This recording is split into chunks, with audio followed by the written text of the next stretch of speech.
ఓం నమః శివాయ.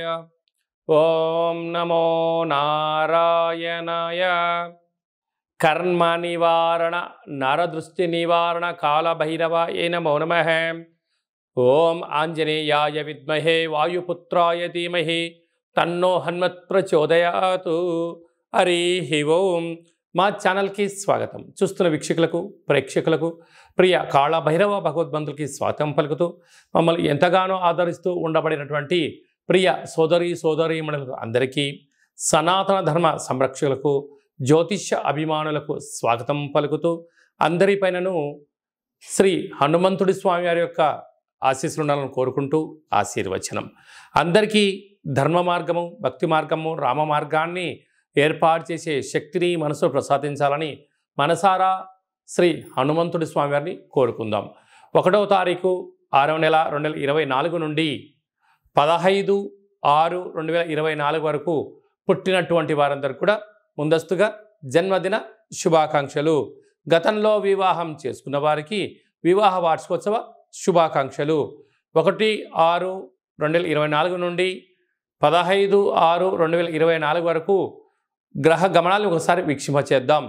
మేషరాశిలో కుజుడు స్వక్షేత్రకారకుడు, వృషభ రాశిలో చతుర్గ్రహ కూటమి, రవి బుధ గురు శుక్ర సంచార స్థితి, శుక్ర భగవానుడు స్వక్షేత్ర సంచార స్థితి, రవి చేత గురు శుక్రులు ఇద్దరు గురుమౌఢ్యమి శుక్రమౌఢ్యమి జరుగుతున్న విషయం తెలిసినటువంటిదే. అలాగనే కన్యరాశిలో కేతు సంచార స్థితి, కుంభరాశిలో శని భగవానుడు స్వక్షేత్ర సంచార స్థితి, మీనరాశిలో రాహు సంచార స్థితితో ద్వాదశ రాశుల్లో గ్రహ గమనాలు ఈ విధంగా ఉన్నాయి. తులారాశి జాతకులకి గురువారం అమావాస్య రోజున, రోహిణి నక్షత్రం రోజున గజకేసరి యోగం కలగాలంటే ఎలాంటి విధులను పాటించాలి, అష్టమంలో చతుర్గ్రహ కూటమి సంచారం చేసినప్పుడు ఎలాంటి దోషాలు ఉంటాయి, వాటిని ఎలా తొలగించుకోవాలో ఈ వీడియోలో సవివరంగా సంపూర్ణంగా తెలుసుకుందాం. తులారాశిలో ఏ నక్షత్రాలు వస్తాయనగా చిత్తా నక్షత్రంలోని 3వ పాదం, 4వ పాదం, స్వాతి నక్షత్రంలోని 4 పాదాలు, విశాఖ నక్షత్రంలోని 1, 2, 3 పాదములు కలిపితే తులారాశి. అలాగనే చాలామందికి పుట్టినటువంటి కాల సమయంలో డేటా ఆఫ్ బర్త్లో లేనటువంటి కారణం వలన పేరు యొక్క మొదటి అక్షరాన్ని అనుసరిస్తూ రాశిని తెలుసుకునే ప్రయత్నం చేద్దాం. రా, రీ, శ్రీ, రు, రే, రో, తా, తి, తు, తే అక్షరాల వారితో తులారాశి జాతకులే. తులారాశి యొక్క అధిపతి శుక్ర భగవానుడు. వీరికి పంచమ స్థానంలో శని భగవానుడు స్వక్షేత్రకంగా ఉండడం వలన వృత్తులలో, ఉద్యోగాల్లో, వ్యాపారాల్లో ఆశించినంత విజయం ఈ సొంతమవుతుంది.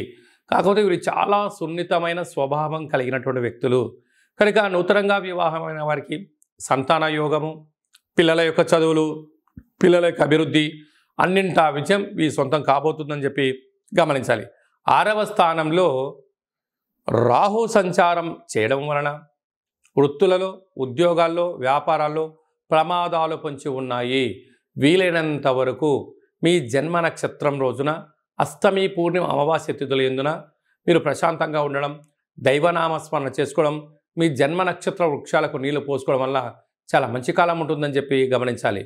అలా అనేక అలాంటి ఇబ్బందులు ఉన్నట్లయితే మీరు ఎంత బరువు అయితే ఉంటారో అంత బరువు కలిగినటువంటి ఉప్పును తులాభారంగా చేసుకొని ఆ ఉప్పునంతా నీటిలో పోసి వాటిని బాగా కరిగించి మహాదేవుడికి పాశుపత మృత్యుంజయ రుద్ర కార్యక్రమాన్ని ఎప్పుడైతే చేసుకుంటామో రుణ సమస్యలు, రోగ సమస్యలు, కోర్టు సమస్యలు, నరదృష్టి యొక్క ప్రభావాలు, కారాగార ప్రాప్తి తొలగిపోతాయని చెప్పి గమనించగలగాలి. సప్తమ స్థానంలో 7వ స్థానంలో కుజుడు సంచారం చేయడం వలన వివాహ ప్రయత్నాలు కలిసి రావడం, ప్రేమికుల మధ్య సయోధ్య ఉండడం, అదే కాకుండా ఇద్దరి యొక్క అభిప్రాయాలు ఏకమవ్వడం వలన రాబోయే కాలంలో వివాహ ప్రయత్నాలు కలిసి వచ్చే పరిస్థితి ఉంటుంది. పోతే అష్టమంలో చతుర్గ్రహ కూటమి అంటే రవి బుధులు కలిస్తే బుధాదిత్య రాజయోగము, రవిచేత గురువు, రవిచేత శుక్రుడు హస్తగతమయ్యాడు. ఇలాంటి కాల సందర్భాలలో పై అధికారులతో సహా ఉద్యోగస్తులతో, కింది స్థాయి ఉద్యోగస్తులతో మౌనంగా ఉండండి, ప్రేమనిచ్చుకోండి, గౌరవాన్ని పుచ్చుకోగలిగితే మంచి కాలం. లేకపోతే యంత్రాలు, ఆయుధాలతో, నీటితో, నిప్పుతో ప్రమాదాలు పొంచి ఉన్నాయి. ప్రయాణాలు చేసేటప్పుడు ఎంతో జాగ్రత్తలు అవసరము. వీలైనంత వరకు డ్రైవర్లను పెట్టుకొని మీరు ప్రయాణం చేయడం ఉత్తమోత్తమము. కనుక సూర్యోదయంలో, మిట్ట మధ్యాహ్నంలో, సాయం సంధ్యాకాల సమయంలో ఆవేశానికి సరైన సమయం కాదు అని చెప్పి మీరు గమనించగలగాలి. వ్యయంలో కేతు సంచార స్థితి ఉండడం వల్ల రేపు ఏం జరగబోతుందో ఈరోజు ముందే అంచనా వేసే శక్తి మీకు ఉంటుంది. కనుక మీ మనసు మాట వినండి, అద్భుతమైన విజయం మీ సొంతం అవుతుంది. అలాగా చిత్తా నక్షత్రంలో పుట్టినటువంటి జాతకులు బార్డర్, నేవీ, ఎయిర్ ఫోర్స్, రక్షణ శాఖ, న్యాయశాఖలో పనిచేసే వారికి మంచి కాలము. అలాగే స్వాతి నక్షత్రంలో పుట్టే జాతకులు నటులుగా, హాస్య నటులుగా, యూట్యూబ్, వాట్సాప్, ఫేస్బుక్, క్రియేటివిటీ రంగాల్లో మంచి క్రియేటివిటీ రంగాల్లో ఉంటుంది. విశాఖ నక్షత్ర జాతకులు ప్రభుత్వ ఉద్యోగస్తులుగా, స్వయం వ్యాపారాలుగా, మార్కెటింగ్ రంగంలో మంచి కాలం ఉంటుంది. కనుక ఇటు గజకేసరి యోగం కావాలన్నా, అష్టమంలో చతుర్గ్రహ కూటమి దోషం తొలగిపోవాలన్నట్లయితే కాళభైరవ స్వామి యొక్క స్మరణ, కాళభైరవ స్వామి యొక్క సౌభాగ్య ముడుపు, కాళభైరవ స్వామి హోమ కార్యక్రమంలో పాల్గొన్నట్లయితే మీకు ఎలాంటి ఇబ్బందులు లేవని చెప్పి గమనించాలి.